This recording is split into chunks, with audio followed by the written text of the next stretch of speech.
Hello and welcome to the Retro Hour podcast, episode number 106, your weekly dose of retro gaming and technology news with me, Dan Wood. And me, Ravi Abbott. After a pretty manic week, I think it's fair to say. Oh yeah, I was DJing on the Friday night and then we were doing a panel in the morning, so I had to kind of deal with that hangover and we got in and talked to them, but what a panel it was. Now, this was All Your Bass Festival in Nottingham.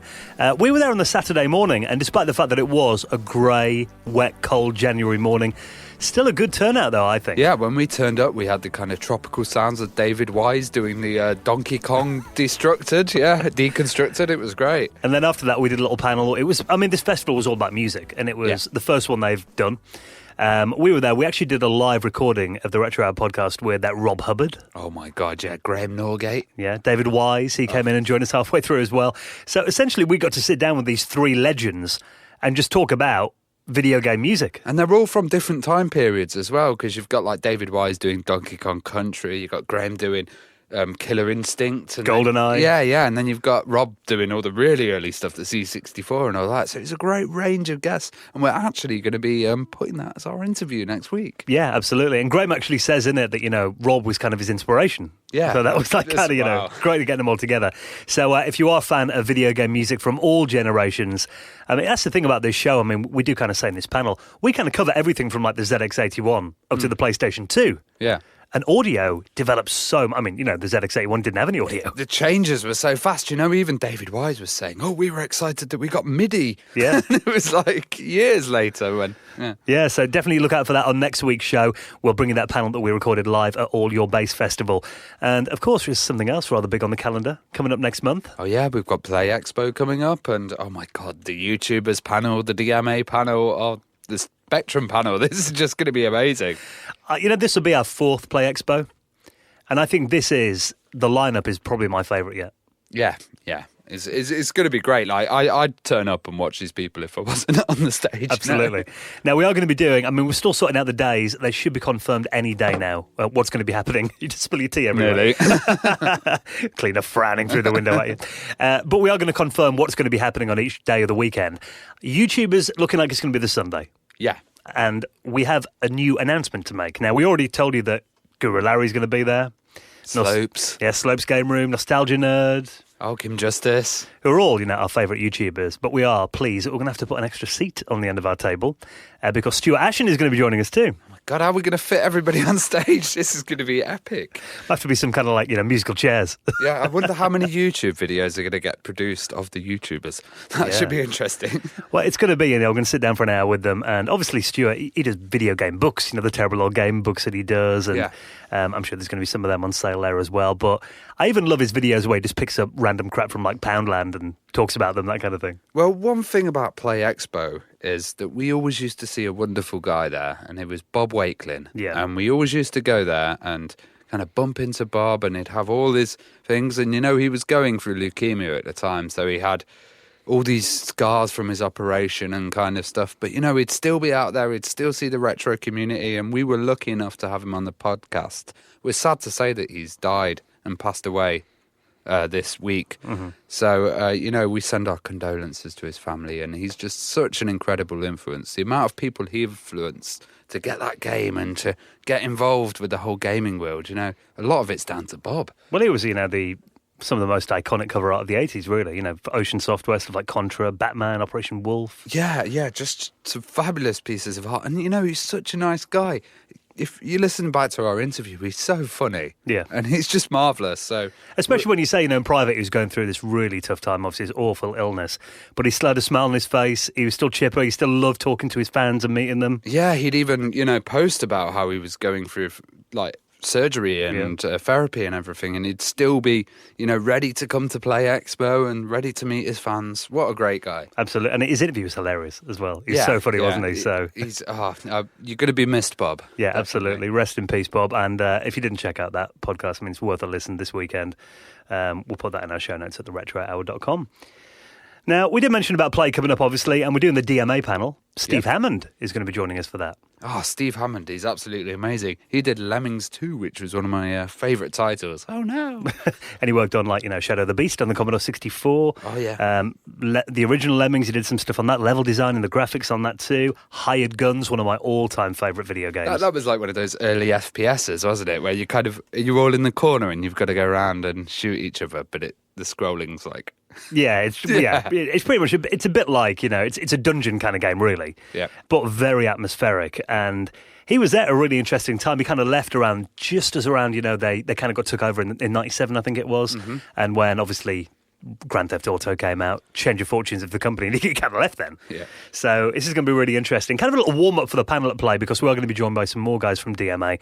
But to give you a little taster, Steve Hammond, the story of DMA Design, is going to be our special guest on this week's episode of the Retro Hour podcast. The reason that we can keep bringing you these amazing interviews, we can get to these amazing events, is all thanks to the people who make it possible for us to keep doing the Retro Hour podcast every week, and that is people who make donations and find their place in the Hall of Fame. Now, to do this, obviously, we do say this all the time, it's not a Patreon, it's not a subscription. No, it's a pot that you could just shove a bit in the pot and see what happens. It's a tip jar. Yeah, isn't tip it, jar, that's it, yeah. If you like it, put a couple of quid in, we'll keep, it helps us keep doing the show every week for you. It means that we haven't got to pay for everything ourselves. Yeah. So if you want to do that, we've got a PayPal link.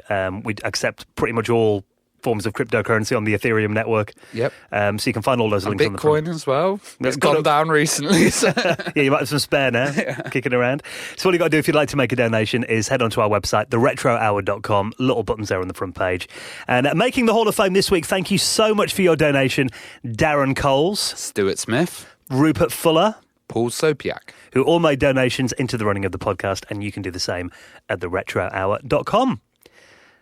Now, I'm actually at an event in London when the show comes out. I'm at the BET conference. Now, this is happening over 2 days at London's Excel. Okay. Mainly about computers and education, really. Ah, cool. So I'm down there for a couple of days. The Raspberry Pi guys are going to be down there too.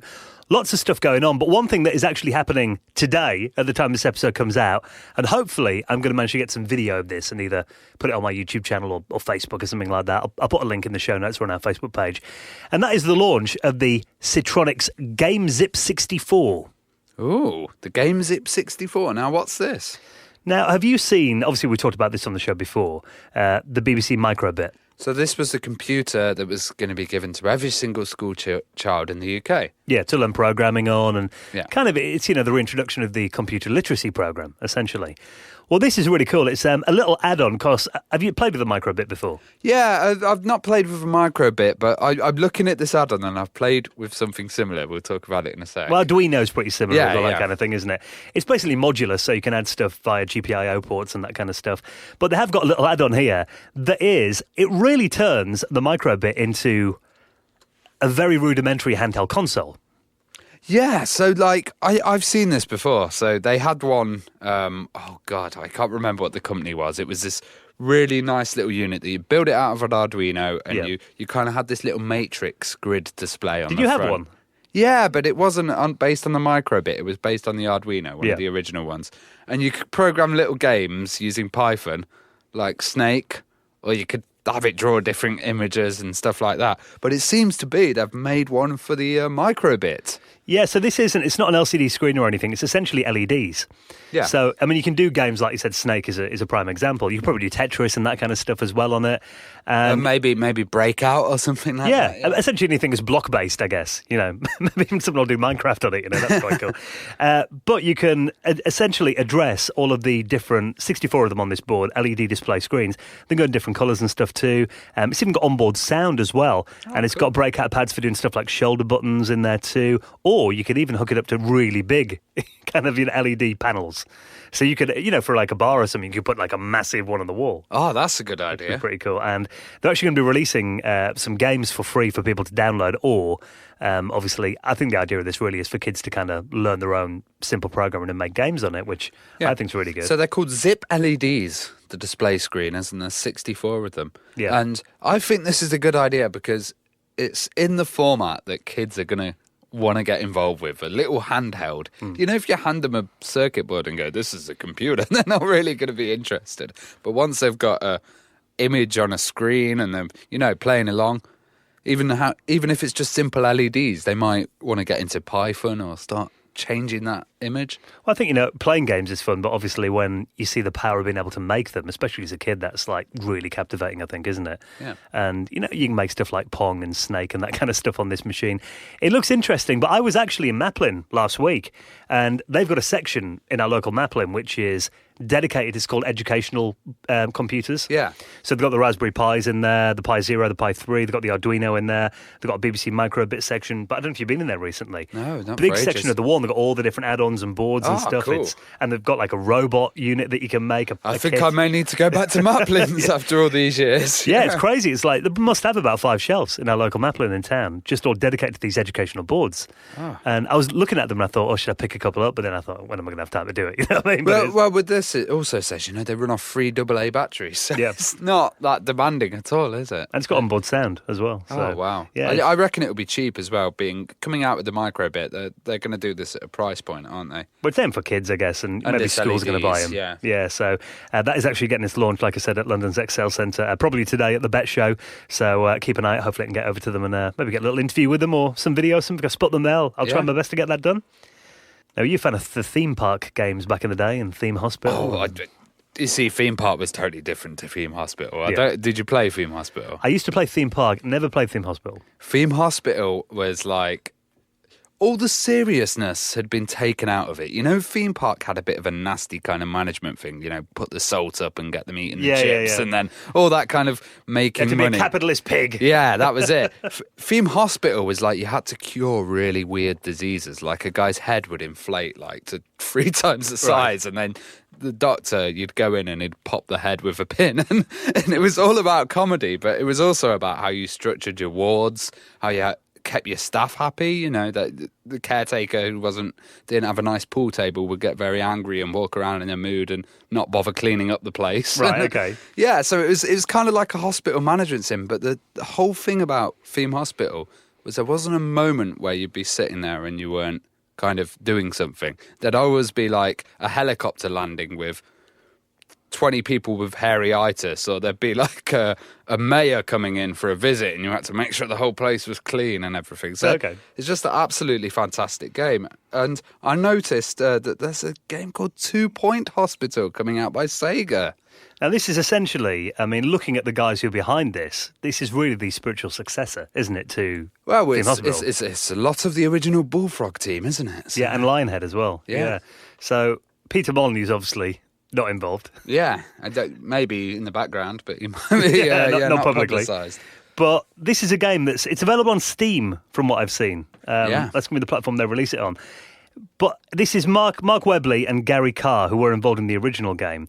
And they're kind of saying, they've been talking about this for years, kind of going back to these Bullfrog-esque kind of route and, those kind of games and doing something similar. And, they did Theme Hospital. They had ideas for loads of other games, Theme Prison, Theme Resort. Apparently they were talking about doing too. But now the guys are back together and they've come out with this game, which looks, like I said, I've never really played Theme Hospital, but I've seen videos of it and I remember seeing it on telly and that kind of thing. It looks visually quite, obviously an upgraded version, but quite similar. Oh, no, yeah, totally. I saw this and I was just like, I want it straight away. And there's little changes. So they've changed, like, they used to have Coke machines in there and they've changed them to Sega arcade cabinets. Right. And there's little changes throughout. And there's supposed to be a whole new host of diseases as well. Okay. I think there's one where a guy's head turns into a light bulb. I wasn't quite sure what that one was. Lightheadedness. Yeah, lightheadedness, yeah. That's it.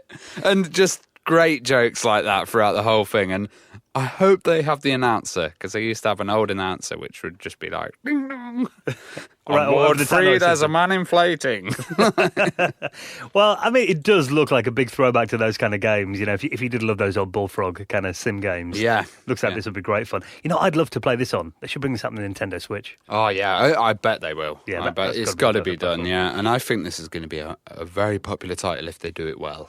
Well, we'll put this in the show notes if you want to keep an eye on it at theretrohour.com. It's good to see kind of these old, kind of genres that you don't see much of anymore making a comeback. Totally. Maybe there is a genre of games that you really miss and you'd like to make your own. Maybe for the NES. Have you heard about this project, the NES Maker? No, I've not seen it. Well, this is essentially a programming language that allows you to make games for the original Nintendo Entertainment System, but it doesn't involve any coding. What, does it run on the original NES as well? Yes, if you've got like a flash card or something, you can run it on them. Wow. So the way you do it is, it's actually all kind of visual, no coding required, and you can do stuff like sprite graphics on there as well. You can use text editors to create text strings for NPCs. Let me play you a little bit of the video. This is amazing, right? So it starts off in 1988. A couple of kids. I wish we could make our Nintendo game. Yeah, our game would be totally wicked. Then a DeLorean pulls him outside. Whoa! Joe! Austin! Who are you? We're you! From the future! 30 years in the future. We came to bring you Nest Maker, our tool to create brand new cartridge-based, hardware-playable NES games. Wouldn't that take a lot of computer programming? No, young Joe, that's the best part! We explained it all on this VHS tape. They go in and they actually show the demo of how it works. Now, they've already got this up and running at the moment, and it is a really simple way just to make your own games. And you can even do stuff like scrolling shooters in here as well. There's going to be it looks quite modular too, so you can do stuff like a platformer kind of mode. NPCs as well. Wow, you could get really advanced in this. It does look pretty advanced, and they are talking. There's actually a video where they go around a gaming show, and there's people like, Gamester 81. Oh, cool. Isn't he talking about like how established people, commentators. Yeah. Yeah, and they've already got this, running at the moment, but what they want to do is essentially there's a Kickstarter running to get these produced and get them out on cartridges, and you can assemble them in one click essentially when the game's done. So export to an emulator, run it on the original And they hardware. mentioned you can make the game endless. So if you had a scrolling shooter, it could just go on forever. So it's quite authentic to the original games. Then, yeah. That's really cool. I mean, there must always be a moment where, especially for kids who grew up with like these kind of consoles, where you thought, I'd love to be able to make my own game. But Well, especially a Nintendo system, because they're so locked off as well, You had to get like the dev kits, and you had to get your own cartridges made and all that back then. Yeah, yeah. The guy we had on who did Tanglewood. Yeah. the madness he was telling us with all the old dev kits. So, Yeah. Well, even that, you don't have to learn 6502 assembly and all that. You can just use this kind of, essentially, your drag and drop, custom games made in this kit. It looks really interesting. I think, it must have took quite a bit of programming to make this. Oh, yeah, definitely. So the Kickstarter is up and running now. If you want to back that, again, you'll find that in this week's show notes at theretrohour.com. Something else that's kind of been made recently that I never thought I'd see is a Spectrum laptop. Oh, yes. Well, this is the Spectrum Next, which is coming out. And we all know this is a kind of continuation of the Spectrum. This is a motherboard which has many enhancements. We've seen a few different versions of the Next. Mainly Jim Bagley showed them at shows. Yeah. They're kind of getting smaller and smaller every year, aren't they? The first one was really big, and then, But this guy's essentially put it into a laptop. He's put it into a laptop case, but he's kind of done it in a 1990s HP Omnibook. Okay. And what he's done is he's actually designed it in CAD and sent off the designs to Shapeways, which is one of these companies. They're quite cool, actually. If you haven't got a 3D printer, you can build your own 3D models and send them off, and they'll print it out for you. So he's built this prototype case, and he's kind of got... little Raspberry Pi ports in there. He's got the USB ones. It's got a battery included. No, it hasn't got a battery included, actually. I think it's just straight powered. Okay, it's quite authentic to the original. Yeah. I mean, it looks cool. I've got to say, the one question that comes to my mind is, why go to the effort of putting the Next in there when you could just put a Raspberry Pi in there and run an emulator? Yeah, true. Oh. But I guess there is all something about having, authentic hardware. Well, also, I know, with the Next, is it coming out with a case as well? I've seen... I think there are going to be various cases available for it. Yeah, I've seen a few, of the transparent ones. Yeah. And like I said, you could run it on an emulator, but it's not the same. No, that's the thing. It's like, I've always wanted to make an Amiga laptop, a 600 one, and I was actually thinking, if I did do the designs I could get them printed now. I could send them off to one of these 3D printing companies and kind of start prototyping, so... Maybe mad projects will start to come about. More mad projects. But yeah, I think it's cool that he's done this. It's obviously, again, it's a bit of a labour of love for a Specky fan who's always wanted a Specky laptop. Kind of running it on your MacBook. Not quite the same kind of appeal, really, is it, on a 1080p screen. So if you want to find out more about that, check this week's show notes too. While we're on the Raspberry Pi as well, this is a new kind of arcade bonnet, then it's called. What's this then, to make your own arcade machine? Yeah, so this is, it's often a nightmare when you're building a kind of interface for the Raspberry Pi and you don't really know what you're doing. Because there's the GPIO ports, and then you've got to a lot of people made a custom board before, or they kind of had big chunky ones. This appears to be coming from Adafruit, who are these company that do, you know, nice little cases they've done for the Raspberry Pi Zero and stuff. Yeah. Game Boy stuff. And this just slots on top of the GPIOs, and then instantly you've got connections to all of your arcade buttons and your arcade stick, and then you could just mount it into anything. So it's quite a quick solution for doing it. And it's only 15 quid. 15 quid, yeah. That's it. So you can source all your buttons and everything, and then hook them all up. You've got to make your own kind of cabinet unit for it then, I guess. Yeah, but you could put it in anything. You could have it in an ice cream tub. You could have it in, you know. That's a true ethic of Raspberry Pi hackers, isn't it? Yeah, definitely. That's how you do it. There is actually another one as well. I mean, I've got to give a shout to these guys, monsterjoysticks.com. They actually make, it's a bit more than just this, actually make a proper kind of arcade unit for the Raspberry Pi. And they're doing stuff like, you know, you can run SNES emulators in there as well. They've actually done one, the reason they sent it to me is, you know, my video I did on Amiibian. Yeah. Which is an Amiga emulator for the Raspberry Pi. They actually, they've got some of the drivers running on the Amiga now as well. So they've actually sent me this kit, which I haven't had time to assemble yet. But it looks a bit similar to this, but it's a bit more fully featured. You get the actual unit to mount it inside and everything as well. But again, it's proper arcade quality buttons and joystick and all that included That's with it. It's like, you know, the feel of proper micro switches and everything, and it's just good. Yeah, and that was always what you wanted to own as a kid, isn't it? Yeah. So, I think these are really cool, and anything you can do with the Raspberry Pi just interests me. You know, I've got 3 Raspberry Pis now, I'm just doing nothing, and I just need to find something to do with them, Dan, that's it. So many. If you ever go on forums and that, I was like, so what are you doing with your Raspberry Pis? And I was like, I used to run coding on it for a bit, and I've got a few ideas. I had a little cloud server that I've now chucked away. Yeah. That was, But there is so much potential for them, and I think, you know, this kind of stuff, just being able to have a little portable arcade unit that you can take around anyone's house and hook it up via HDMI is pretty cool in itself, I think, isn't it? Totally. All right, guys, well, thank you for checking out episode number 106 of the Retro Hour podcast. We'll be out again next Friday, bringing you that music panel that we recorded with some absolute legends at all your bass festivals, so definitely worth checking out next week's show for that. Really good one, actually, wasn't it? Oh, yeah, there's some really funny stories from Rob, actually. Yeah, there's always funny stories from Rob. True. So that's coming up on next week's show. And now, to give you a little bit of a warm-up for our DMA panel that is going to be happening next month in Blackpool at Play Expo, which if you want to book tickets for, I'd be quick because it's not far away now. And we've got the links to book your tickets on our website, theretrohour.com as well. And here he is, the story of DMA Design. Our special guest this week is Steve Hammond. And we'll see you next week. Ciao. You're listening to the Retro Hour podcast, and it is time to welcome this week's very special guest. And we are honoured, you know, being massive fans of DMA Design games. We can't wait to get some stories from, you know, backstage and what was going on back in the day. Welcome to the show, Steve Hammond. Hello, I'm happy to be here. Now, it's really cool that we've got you on because obviously you're going to be on our DMA Design panel that we're going to be doing at Play Expo in Blackpool next month. I mean, do you do many of those kind of panels, or will this be a bit of a first? It's kind of a first. I've been on a panel with some other fan film makers at Edinburgh Comic Con 2 years now. It's a very different thing because I'm up there, you know, with 2 of my friends. Whereas this, it'll be the first time it'll just be myself. Well, we thought if we did this chat with you today, we don't need to do any research then, you know, for the panel. So, you know, you'll do it all for us. Saves us questions, yeah. So let's, talk a bit about your history, going all the way back to day one. I mean, this is kind of a question we always like to ask, just to get a bit of background. What's kind of your earliest gaming or computer memory then? What's the first thing you can kind of remember? The first game I ever played was Moonbuggy on the VIC-20. And also, my first computer was a VIC-20, and that would have been 1983. At that time, you know, it was only a few people in school that also had computers, and they were all Spectrums, mainly. You know, no one else had a VIC-20. But we found out that there was a computer club on Thursday evenings, and this was at the Kingsway Amateur...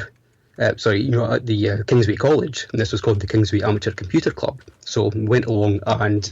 wow, there are dozens of people with dozens of computers. So, you know, this is where I met Mike Daly and Dave Jones and Russell Kay. And, you know, we got talking.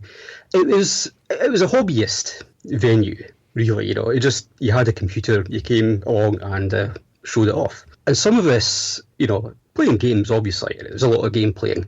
Some of us, you know, kind of liked the idea of writing games as well. So, you know, Mike, you know, is certainly, you know, well into experimenting with writing games. Russell, I think, had already been halfway through a project. So we just kind of, I don't know, naturally got together at, coffee breaks, halfway through the evening and talked about making games rather than just playing games. So how did you get hold of your VIC-20 then? Did you have to do some convincing to your parents? Or? Oh, it would help with my homework, of course. Because everybody said that, didn't they? But, really, it was just please. And, that Christmas, I got a VIC-20. I don't know whether it was the games that actually attracted me to it in the first place. I was looking at them and I thought, I like that keyboard. A nice big clicky, chunky keyboard. I mean, you think of other systems that were out about the same time, like the ZX80 and the Spectrum and stuff, and like their keyboards were, like you said, the VIC probably did have the best keyboard on the market that was affordable. The only other comparable one was the Texas Instruments, was it the 994A? And it was expensive. I mean, it was massively expensive, even compared to the to the VIC. I mean, talking about you getting into games. I mean, was it true that you wanted to be an artist at first? Yes. I mean, even before computers, my first love, or genre love, I guess you'd call it nowadays, was 2000 AD. Judge Dredd and Sam Slade, Robo Hunter, and all that sort of thing. And yeah, it never occurred to me to be a writer then, because comics were very visual. So it's like I wanted to draw. But over the years, I somehow managed to convince myself that I couldn't draw people. I think that's one of my big regrets, that I hadn't persisted and just practiced. Because, at that time I was like, well, if I can't do it immediately, I can't do it. Well, that kind of whole scene in the end of the 70s with Judge Dredd and, the kind of, end of the 80s actually, wasn't it? It was early 70s to 80s. Yeah, it's like really kind of built that cyberpunk image and that kind of a British humour as well into the stuff. It was a very British thing. When you go to a Comic-Con these days, it is Marvel and DC and Star Wars, a bit of Star Trek, tiny bit of Doctor Who, and maybe one booth with 2000 AD.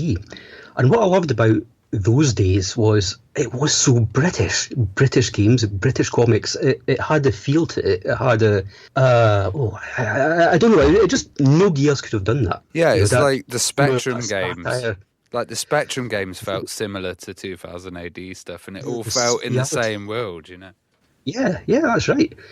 Tell us how you got into the games industry then. It was Dave. Well, I mean, obviously it was Dave Jones, with DMA, but it was well known, he got paid off from Timex and used his redundancy money to buy an Amiga, started coding up a game. He quit his course. So while that was in progress, he managed to get a deal with Psygnosis to publish that, but also to get a deal to convert some other titles, some other existing Amiga titles, Ballistics and then Shadow of the Beast. I don't know, maybe I was just close at hand for doing graphics, but you needed somebody to convert the graphics for this port, take all these lovely Amiga 32 colour graphics, and someone had to turn it into a 4-colour character set for the Commodore 64, and that was me. Because, I mean, Shadow of the Beast, I remember that was graphically, it was quite a stunning game, and obviously kind of downporting that to the Commodore 64, was that quite a challenge? Not as much of a challenge as you'd think. The advantage with that compared to a normal Commodore 64 game was it was on a floppy disk instead of just a tape, so there was more capacity there. And also it came out on a cartridge. The scrolling as well in Shadow of the Beast was really nice. I was watching it earlier and it was just like, oh, wow, that's on the C64. Was there any special techniques used to achieve that? I mean, the Commodore 64 was great at scrolling anyway. That was all built into the hardware. It was really... Well, I'll tell you, the technique, for compressing these graphics down is that every character had to do double duty as part of a graphic. Like a particular character could be part of a tree, it could be part of something else that was green. It was kind of finding the right mix of chunks to build up these fancy graphics. And you kind of did some, changes to the Commodore 64 version. You were responsible for putting like the kind of text stories in there, and I heard that inspired you to get into writing, did it? That was the first time I had done writing for a game. It was one day, I would regularly cycle down to the programmer's house, and this is about 5 miles from where I lived, and hand over the latest graphics on a cassette, and while they were transferred, we'd talk about things, and then he would demonstrate the progress of the game so far. So played it through, got to the end of the level, And then the floppy disk went, where, kept on going, loading up the next level. It's like, there's a big gap and there's nothing on the screen. So I said, I could write some text, just to fill in that gap. And he went, yeah, sure. All of this was part-time for me. At that time, I was doing a computer course at Dundee Institute of Technology, which later became Abertay. Time passed and, that game got finished. And after converting Shadow of the Beast and Ballistics, which was earlier, I then got the offer of doing Ballistics for the PC Engine, which had, more colours, more graphics, and that was fine. And that was the first time I did some original graphics, with the ships that span round as well. So after that was done, Dave seemed very happy with that. And, one day when I went into the office, and easiest job interview I will ever have in my life, Dave said, "No, Steve, do you fancy a job?" And I went, "Yeah." That was it. That was at DMA, yeah. Well, have you played the recent reboot of Shadow of the Beast for the PS4? And what do you think? No, I haven't. You haven't? I've seen it. It looks nice, but I haven't played it. It looks very nice. See, that was the thing that at DMA, we did get very snippy about Psygnosis. We have the gameplay, Psygnosis has the pretty pictures, but not the gameplay. How fair that is, I don't honestly know, but we did have a bit of an attitude about that. Well, I was going to ask that because obviously DMA and Psygnosis had a very close relationship, but what was the working partnership really like between the companies? Fractious. It was fractious. I don't think I was in the best place to see the detailed machinations of all the deals that were going on, but from what I heard by wandering into the main office and talking to people, Psygnosis dilly-dallied a lot.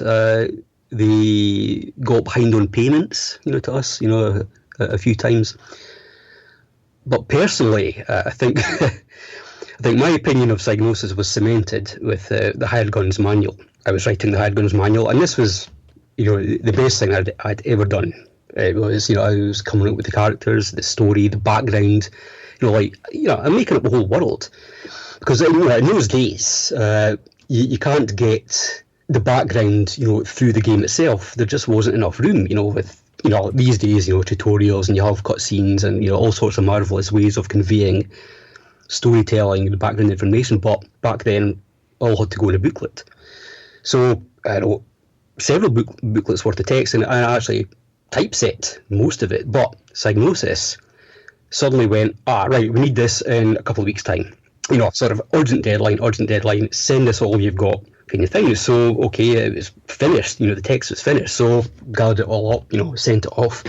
Scott Johnson, who was the programmer in it's his project, basically, he wrote some notes for the controls, how you played it.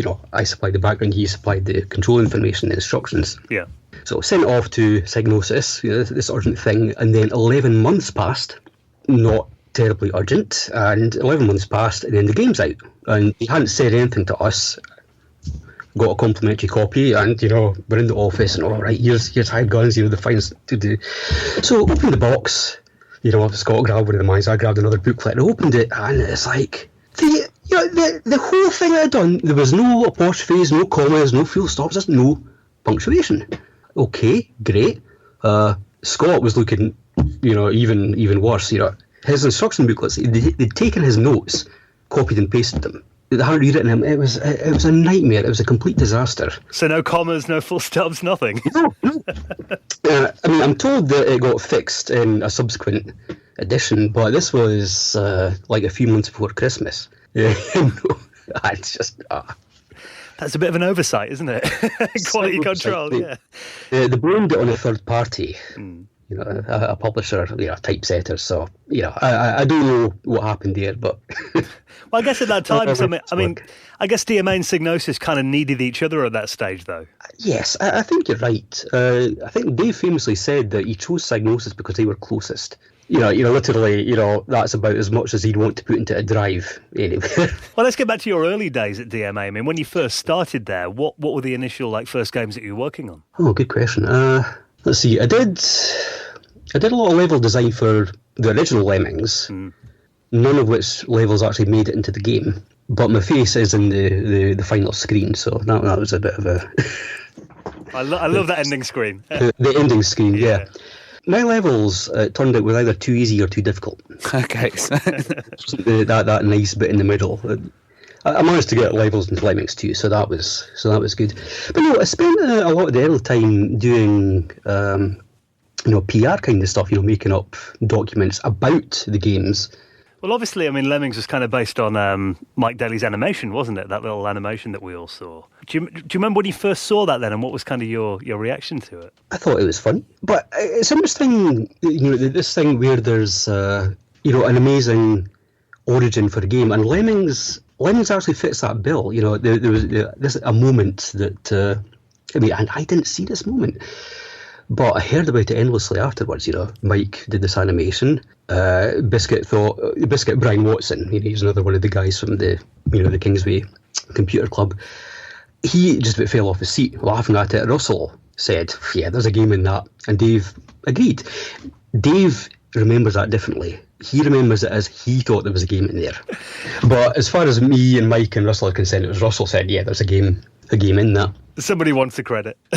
Somebody does, yes. Well, that game went to sell over 20 million copies in total. Did that kind of shock you all? Yeah. It's just, as far as I'm concerned, none of it felt out of the ordinary or special or...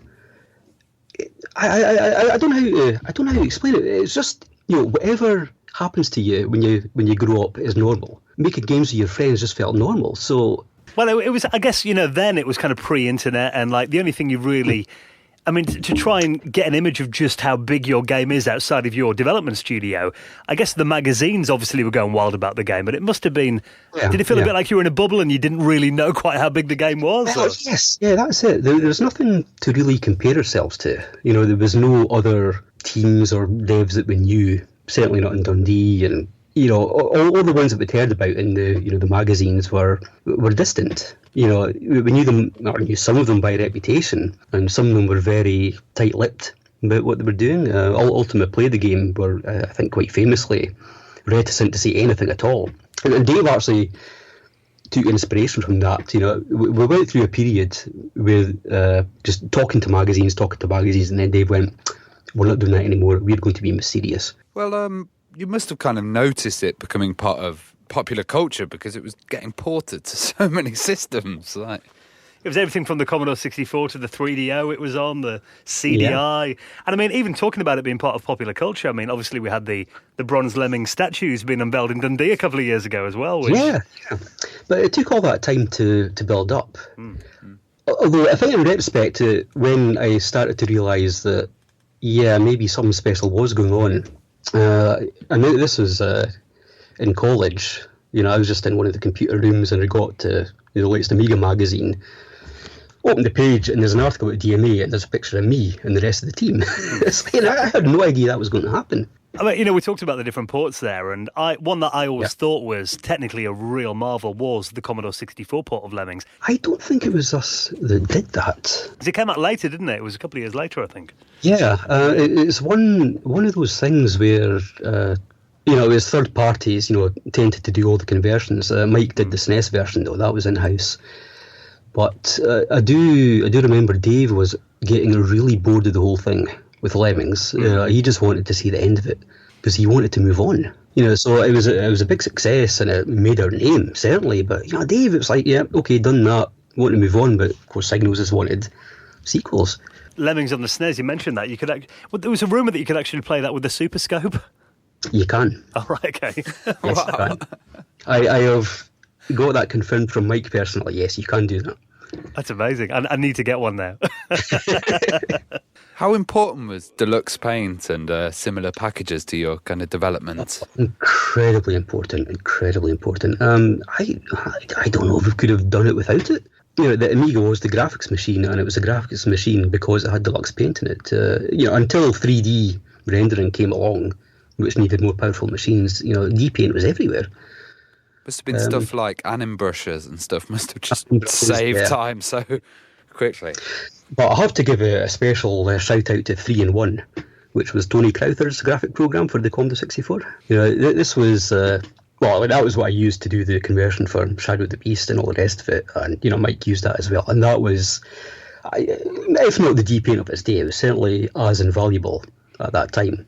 Lemmings 2, working on that, it must have been a hard task to kind of match or live up to the reputation of the original. Yeah, no, sorry. I mean, I did think it took away some of what made it special, which was just, the sheer number of Lemmings you could fit on a screen. A thing I loved about that game as well was the kind of fact that each one did have a different tribe and there was a different kind of music. Were you part of the Scottish tribe at all? I suppose I was. Did you have a favourite, though, of the tribes? I liked the space Lemmings, but then I like space Lego, I like space anything, so it was definitely a science fiction. Well, for me, that was one of the only games for the Amiga that I bought legally. And that was because it had such a kind of good package with it and a background. It came with a little chapter book that explained all the tribes, and it just felt like such a bigger game. You weren't just completing levels with much more higher skill set. You were doing different challenges, and there was a lot more moves and abilities. Yeah, I think it was felt afterwards that I had kind of moved away from the simplicity of the original concept. Yeah, no, there is kind of a split camp. Some people love like the original simple Lemmings, but I'm kind of with Ravi as well. I did enjoy trying. I mean, I'd go on the practice level sometimes and just kind of, you could pick your own kind of Lemmings and your tools and stuff and just play around with them and see what they do was always fun. And I also found the intro was really good. The original intro with them jumping out of the balloons. This one with the wise old lemming telling tales. Well, that was one of Dave's points, actually. You're saying about just picking it up and playing with it. Is that a good game was a toy. It didn't force you into playing with it in a particular way. It was something you could just mess about with. If you wanted to not bother, completing the level, just make them all explode just for the fun of it. So that was one of the philosophies, I think, with gameplay being a toy as well as a game. Even to this day, I still get satisfaction out of nuking Lemmings and just watching them blow down the screen. There was a big, maybe not a big thing, but there was a thing with Japan. It was very frowned upon for a character to commit suicide. And that's what a lemming amounted to.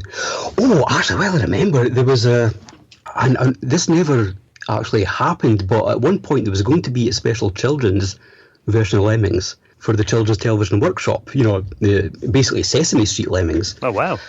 Unfortunately, I don't have the document, but I've got a fraction of it that I've got in the newsletter, one of the newsletters, that said that, basically a whole list of changes, no gore and... I'll have to dig that out. So I'll have to dig that out for the Play Expo. Was it going to be like half a story? A TV show kind of thing then, was it? Yes. Wow. Myself and Gary Timmins actually came up with an amount of background, for a Saturday morning cartoon. Wow. At one point, again, that obviously that didn't go anywhere. There isn't a cartoon, but it was a possibility for a wee while. I thought it might have been a bit like, it reminds me of Fraggle Rock, the dozers on that. They could have been a bit like, they were a bit like Lemmings, weren't they? Yeah. But hey, if you've seen the Minions movie, tell me, Sony has the rights to Lemmings these days. How come Sony Entertainment is not making a Lemmings movie like Minions? Oh, no, that would be great. Do you remember the promo tune that they did for Lemmings 2? It was kind of like a KLF style... a rap about Lemmings. Oh, is that the music video? Yeah. Oh, crumbs, yeah. I watched that on YouTube just recently and it stuck in my head for a whole week. So that needs a re-release. Well, speaking of things we've seen on YouTube, we were actually watching this afternoon. There is a video of like a tour of DMA, and I think you're like the cameraman or something in it as well. Cameraman, yes. I filmed that in 1992. I got it in the computer. I gave a copy to Mike. Mike put it on YouTube without asking me, and now it's everywhere. Well, I'm going to put that in this week's show notes, just in case people haven't seen it. But, I mean, looking at it, did that kind of sum up the vibe of DMA? It just looks like you're all having such a laugh. Well, that was, I think, a few weeks before Christmas, and you'll notice that everybody's reading a wee newsletter. That was the Christmas parody newsletter, which I wrote. And what makes it weirder for being a parody newsletter is I also wrote the newsletter. So, yeah, go figure that one. Well, you didn't get them confused, send the wrong one out. And I mean, was it kind of like, what was the vibe like at DMA? Was there much partying going on? I mean, you're all young guys and stuff. What was it like? It was fun. I think it was certainly more fun up until about 30 people. Can you think? We had, it was in the middle floor of Discovery House, sort of various offices, Dave had an office. We had the design department, which I was part of. And yeah, it was quite close-knit at times. And it was a very relaxed atmosphere. I mean, certainly with the design department, you're just having hour-long conversations about games. There was no pressure, no crunch. I do think the situation was different in later years when we had distinct teams. We ended up with 2 buildings. The other one was open plan, and that was where GTA was getting made. And I think the atmosphere kind of changed after a while. It was very much me and my friends, just us, having a great time kind of thing whilst making games. But then it got kind of serious, and there were some divisions, in the mid to late 90s. Certainly there was a a faction within DMA that did not like the design department one bit. Calling this Dave's pet department, that sort of thing. So, I guess it happens in any teams when the bigger and bigger and bigger, and people from the outside come in and yeah. I noticed the DMA logo started changing quite a lot over those times. So, like, when it was on Lemmings 2, it was like the kind of cliff. Like 3D a bit, wasn't it? Yeah, a bit 3D, and then it all kind of started getting a bit more corporate. Yeah, that was... that one you mentioned, that was Scott Johnson's logo. I don't think we took the seriousness of being a business very serious, if you see what I mean, because Scott was a great one for experimenting with graphics and what was it? There was a landscape rendering program that he got for the Amiga and played about with it, and one day he came up with a DMA logo and said, hey, that looks good, and that became our logo. And I mean, I think, for me, one of my favourite eras of DMA was, and it's one of my favourite Amiga games full stop, was Hired Guns. I am so glad you said that. I remember getting there was a demo, I think, on Amiga format a few months before it came out, and my brother and I, we just played that must have played it for about like 12 hours a day till the game came out. And I mean, is that a game you're fond of? And what was kind of how did that game come around then? Where did the idea come from? Am I fond of Hired Guns? Yes, that's an understatement. I'm very fond of that.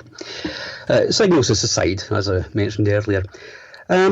Yes, Scott Johnson came in as a graphic artist quite early on, and he was working on a game, Walker, doing the Walker animations. Oh, fantastic game, that one as well. Yeah, yeah, it's very underrated. And it transpired that in his spare time, he was doing a Dungeon Master kind of game, and it was called 3D Game. That was its original title, 3D Game. So Dave got wind of this, and eventually that became an official DMA project. But that was a fantasy game to begin with. I mean, it was a pure fantasy game. You might notice that all the monsters are fantasy monsters. Yeah. And there was a point. Now, Scott remembers this differently from what I do. I remember having a conversation with him, and saying, well, why don't we make it a science fiction game? And my reasoning was that, well, every dungeon crawler is exactly that. It's a dungeon crawler. It's a fantasy game. There's no science fiction games out there. And the other reason is I like science fiction. So, he agreed with that. But I kind of suspect that he'd already decided that, because he was a big fan of Aliens. And he so much wanted to get those automatic turrets into her guns. Just bam, bam, bam, bam at the corner. So, hey, has to be a science fiction game. So that's why in the manual, I've kind of, instead of being fantasy creatures, they are, sort of bioengineered creatures, just designed for the battlefield. It's retconned essentially, but I was kind of chuffed with that. Well, were the characters kind of based on anything then? The characters, I came up with a dozen characters. That was, we needed a dozen characters, so I came up with a dozen. I think it's quite diverse in retrospect. There was, women cyborgs and men robots, a nice mix kind of thing. And the great thing about Scott is that he gave me a completely free hand in how he came up with the background and how he came up with the story and all the rest of it. It was inspired by, I don't know if you know Ian Banks' novel Consider Phlebas. Basically, that was a book about space mercenaries, essentially. So I thought, mercenaries, what would mercenaries be like? I came up with just, a set of characters. Came up with a background for them, a wee potted bio, and that kind of thing. Part of the background, there's a big story arc which you see a fraction of in the game itself, and even in the manual itself. One of the characters, Shuel, so she was going to be the main character. She was from Earth, everyone else was from this system, and had this big story about that, and she was the protagonist. She was going to be black originally. At that time, a 2000 AD spin-off was a Crisis, which was a more grown-up, sort of more politically aware comic, and there was a strip called Third World War, which had a main character called Eve, who was, a black female protagonist, and I really liked that. I thought, okay, I could do something like that. And this is where the urgent deadline for the manual messed things up again. Described all these characters to our illustrator, who I am not going to name, to do, a set of 12 headshots or, pictures. I thought, well, one of them could be, like a CCTV image, another one could be a passport, just variations on that. I described what the characters like, gave him the notes. And he went away, came back and, did them all entirely differently to what I'd said. And he admitted to me, I just came up with a bunch of characters which are completely at odds with what I'd written. So, we've got to get this, manual off in 2 weeks. Oh no, right, so this bio can go with that illustration, this bio can go with that illustration, and so on. And Shuel became this blonde. So... How weird. How weird. But, what really gets me is, this was 1992. In 1992, a computer game with a black female protagonist. Now, I think if we had managed that would have been a world first. Yeah, I mean, everyone talks about Tomb Raider as being like the first female lead, but, that was like 4 years before, yeah. Yeah, if that had come off, that would have been my crowning achievement in this lifetime, Some guy changed it. Some guy changed it, yeah. Well, everybody kind of forgets about those dungeon crawlers as well. They always talk about the early FPSs, but they kind of forget about that genre of dungeon crawlers. And they had a great, unique atmosphere and pace to them. I always remember High Guns, you'd hear like the sound of like twigs cracking and like, it was terrifying. And when you got to the water bits and, it was a very atmospheric game. Yeah, but it broke even. It didn't make a profit. And I think there was 2 reasons for that. And one, if you were going to buy an Amiga game that Christmas, High Guns, well reviewed. And the other thing that had been in development 9 years, I was just about to come out, Elite Frontier 2. Yeah. So what were you going to buy? That was a bit unfortunate timing, wasn't it? Yeah, unfortunate timing. And the other unfortunate timing, that was when Doom started grabbing all the press. Yeah, I suppose it was. What was that, 93, was it? That was, late 93. So, Elite come out, Doom comes out, and it's like, yeah. If you're going to get up against big games, I think you're kind of up against the biggest there, aren't you, I guess? Yeah, yep. But I remember with High Guns, talking about attention to detail, even the fact that, the robotic players could breathe underwater and the humans couldn't. Stuff like that. It was just that attention to detail, and every character had its own unique strengths. Which, did a lot of thought kind of go into that? Oh, a huge amount of thought. Absolutely huge amount. The game was delayed. Although I think it's more honest to say that the game never had a set deadline. Because back in those days, development of a project was kind of what you might call organic. So, Scott, I think, did most of the donkey work at home. You just, backed it all up, took it home, did a lot of work on it into the wee small hours, transferred it again into work, and, carried on. So he put a huge amount of effort into it, and he did a lot of thinking about it. Well, some of the enemies were a bit tongue-in-cheek. You even had Lemmings making an appearance. were there a lot of in-jokes or Easter eggs in there at the time? There were, and yes, I don't have a canonical explanation for any of them. Well, the puppies, deadliest threat. I love the way that a banana was like the most powerful weapon in the game as well. That was always a bit ironic. I don't know where that came from. But But it was a fantastic game, and I mean, like I said, as a kid, I was about 11 when that came out, and I remember playing it though, and we were just mesmerised by it. It was such an interesting, just an atmospheric game. It just transported you to a different world. There was talk of a CD32 version of Hired Guns as well that never saw the light of day. How far along was that? Scott left DMA to work for Microprose, I think it was. So he carried on with, the CD32 version in his spare time, updating 256 colour graphics, some intro sequence stuff. He got quite far along with it. And I don't know why he stopped. I think, the CD32 just wasn't certain. The Amiga was on the way out at that point, unfortunately. But now it was 1998, and he got in touch with me and basically said, he didn't have an Amiga anymore, not at all. But he did have the hard drive that all the source code and assets were on, and he sent me that up. So I have a copy of the CD32 version. And I would be so tempted to release that, but I don't know how, because, I don't want to get into trouble because it is still theoretically owned by Sony, the Hired Guns IP. Well, there is actually a group on the internet. They do unofficial CD32 releases. Oh, yeah. Maybe we should put you in touch with those guys, because they've done a lot of kind of compilations for the CD32. It didn't come from me. I'm sure there's other copies of it out there. Yeah. But so have you looked through this then, and is it much different to the original version then, from what you see? It's not vastly different. It's improvement in quality, more sound effects, improved graphics. I've not seen any fundamental changes to the gameplay. But the good news on that front, if it does see the light of day in some way, is that it comes complete with a level editor. Oh wow, nice. Yes. So yeah, it would be nice to see that. I'm sure if Ravi got hold of a copy and it accidentally got leaked, he'd take the blame. Whoa. Backpack. So, was there also a planned Hired Gun sequel at all? Yes. Well, there's several answers to that. For a while, me and Scott planned the Hired Guns 2 just, even before, the first one was released. This was, we were both into Celtic mythology at that point, and it was going to be something along those lines, which never saw the light of day.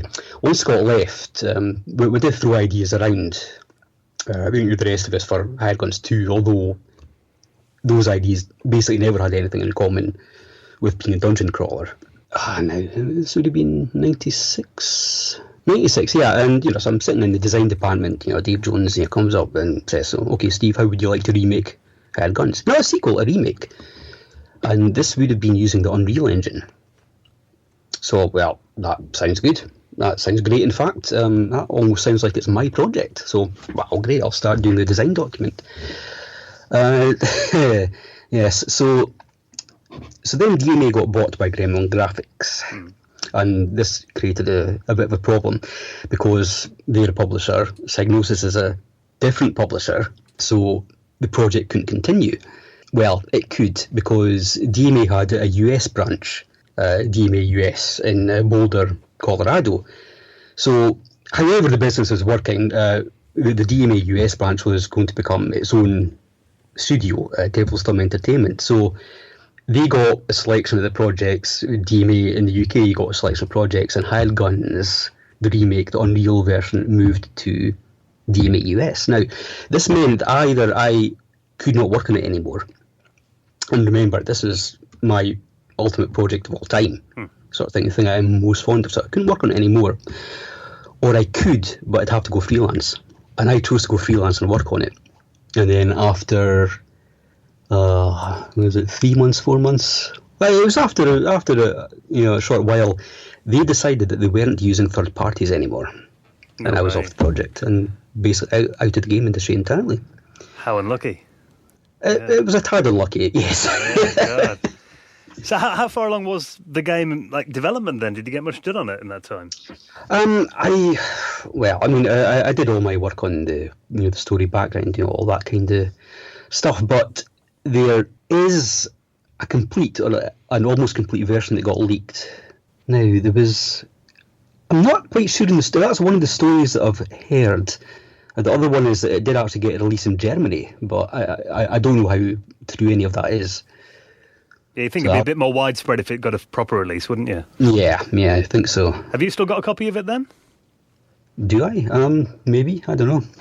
Yeah, okay. I found an ISO about 10 years ago. Oh, wow. And I still have not had the nerve to actually try and install it. That's something that... I don't want to see what they've done to my characters. That is understandable. How up myself is that? Well, DMA also worked with Nintendo too. How did that come about, and how was it? Yes, this was one of those computer shows, the CES or the E3. I can't remember which one, but basically to show off, we had... Nintendo believed that you couldn't play back full motion video from a SNES cartridge. So we went ahead and proved that, yes, we can play back full motion video from a SNES cartridge. I think it was Andy White worked on the compression, and it was a clip from Star Wars that we put into this cartridge, and Dave took it along to this show and basically used it to impress Nintendo, and Nintendo were actually impressed, and they went, great, we should work together. So, that's where the relationship started, and that was great. Until Body Harvest came along, of course, but that's another hour's worth of talking. Did you get to meet Miyamoto? I think so. Yeah, I heard a rumour that he came to DMA's offices. Oh, he definitely came through. There's the two stories. The one I was involved in, which was not very interesting, and Dave taking Miyamoto out in his Ferrari. Dave's got a big shiny red Ferrari at that point. And yeah, Dave's sense of humour, as he was telling it, afterwards, he's driving around in the Five Countryside, and Shigeru in the passenger seat, and there's a bus full of school kids, and he passes that, and all the kids are going waving, wow, hey, wow, hey, and making a big fuss. And Dave said, that's because they know you.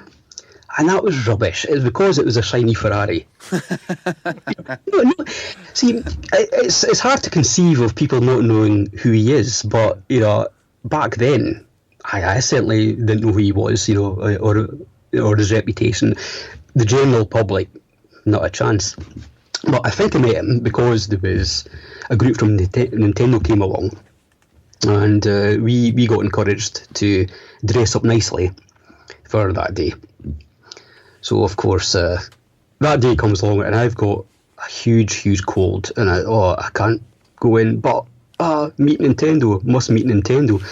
And there was a prize of a Kit Kat for whoever had the most improved appearance.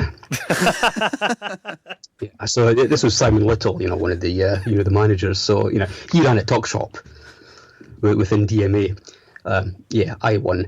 Most improved appearance, is that like whoever looks the worst looks the best that day? Yeah. Fine detail, yes. Let's not go into that one. But, so this was the whole day, and I'm feeling terrible, and then, the Japanese are here, and nothing happens, and then the door to the design department opens, and, Dave's there, and three guys who look around for, they don't walk around, they just look around for 15 seconds and go, okay, right, and away again. So 15 seconds, I think, I met Miyamoto. And you probably made a good impression on that day. You wanted to impression because I didn't say anything.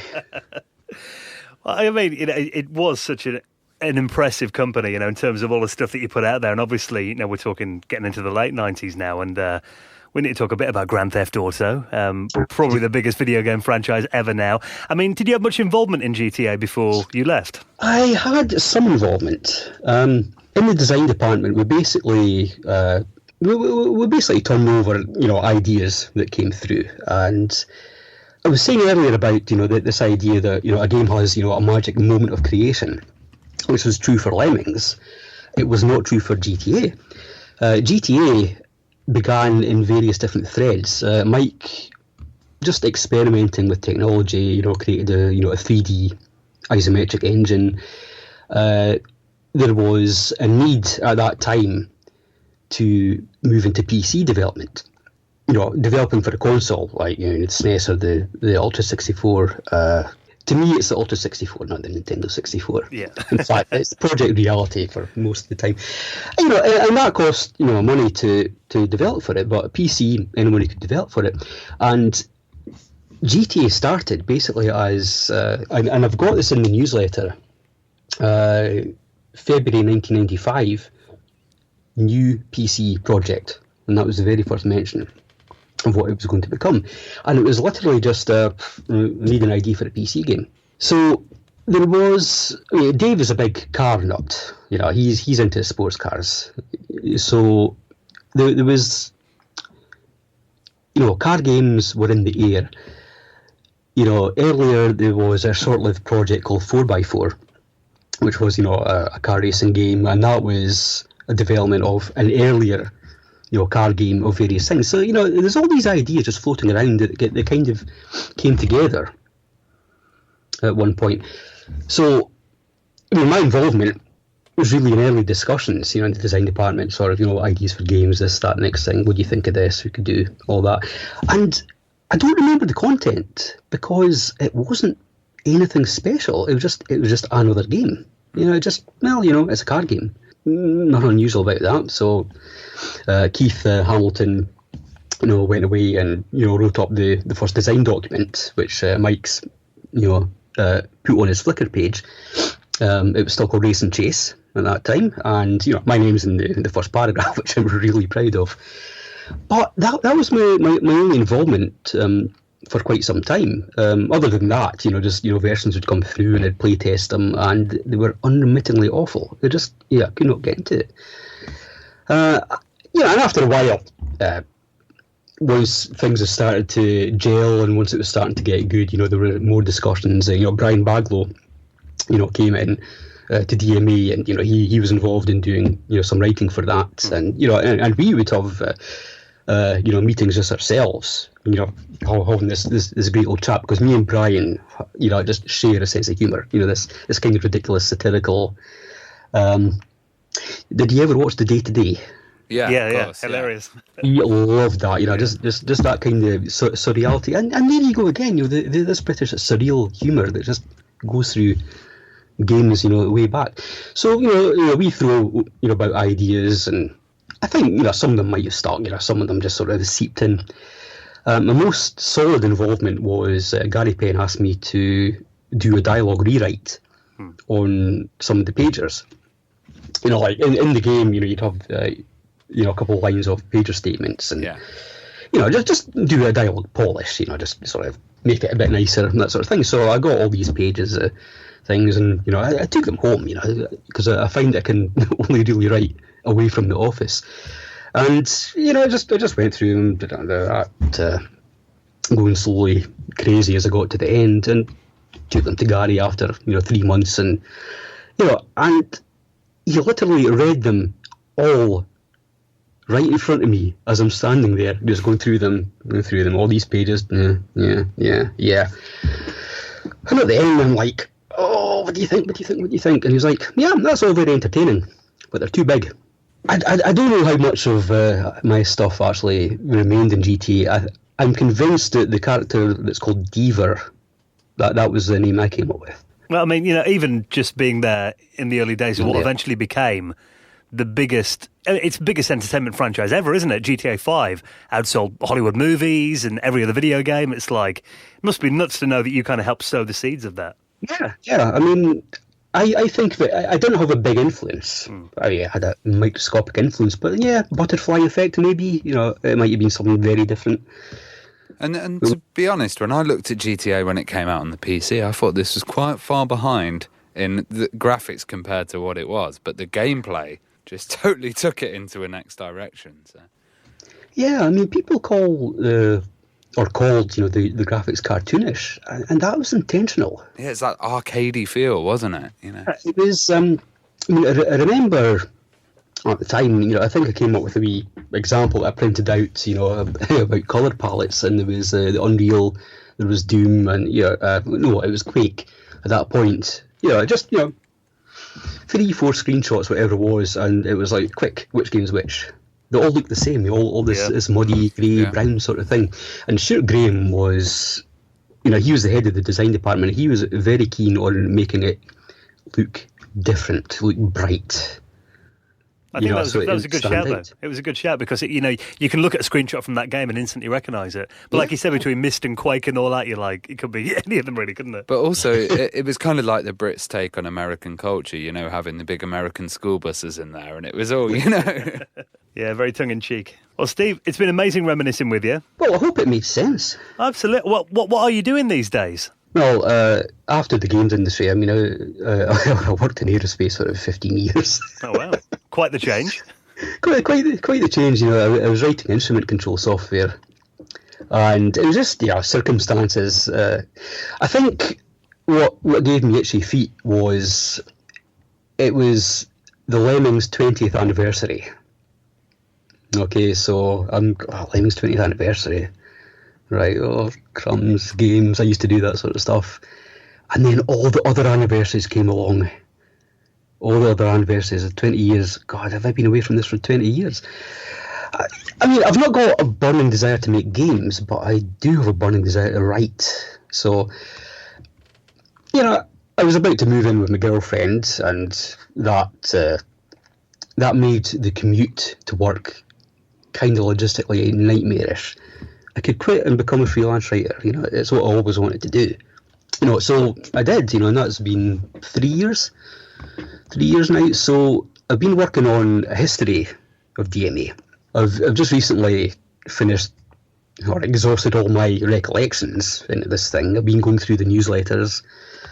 Now I've started saying, okay, Mike, Russell, so do you want to answer some questions? Just fill in the gaps and, hopefully, this is a years-long project, but hopefully I will have a complete history of DMA Design, from the inside. Oh, wow. So what's the time frame for that then? Is that due for release? when it's done? When it's done, yeah. When it's done, though, we'll all buy a copy. It sounds fantastic. Will that be Kickstarter then, or have you not planned it's possible. Yeah. It's only one project. I'm writing a science fiction novel, also just about the first draft. I have completed an audio drama script for a political thriller, which was a bit of a diversion.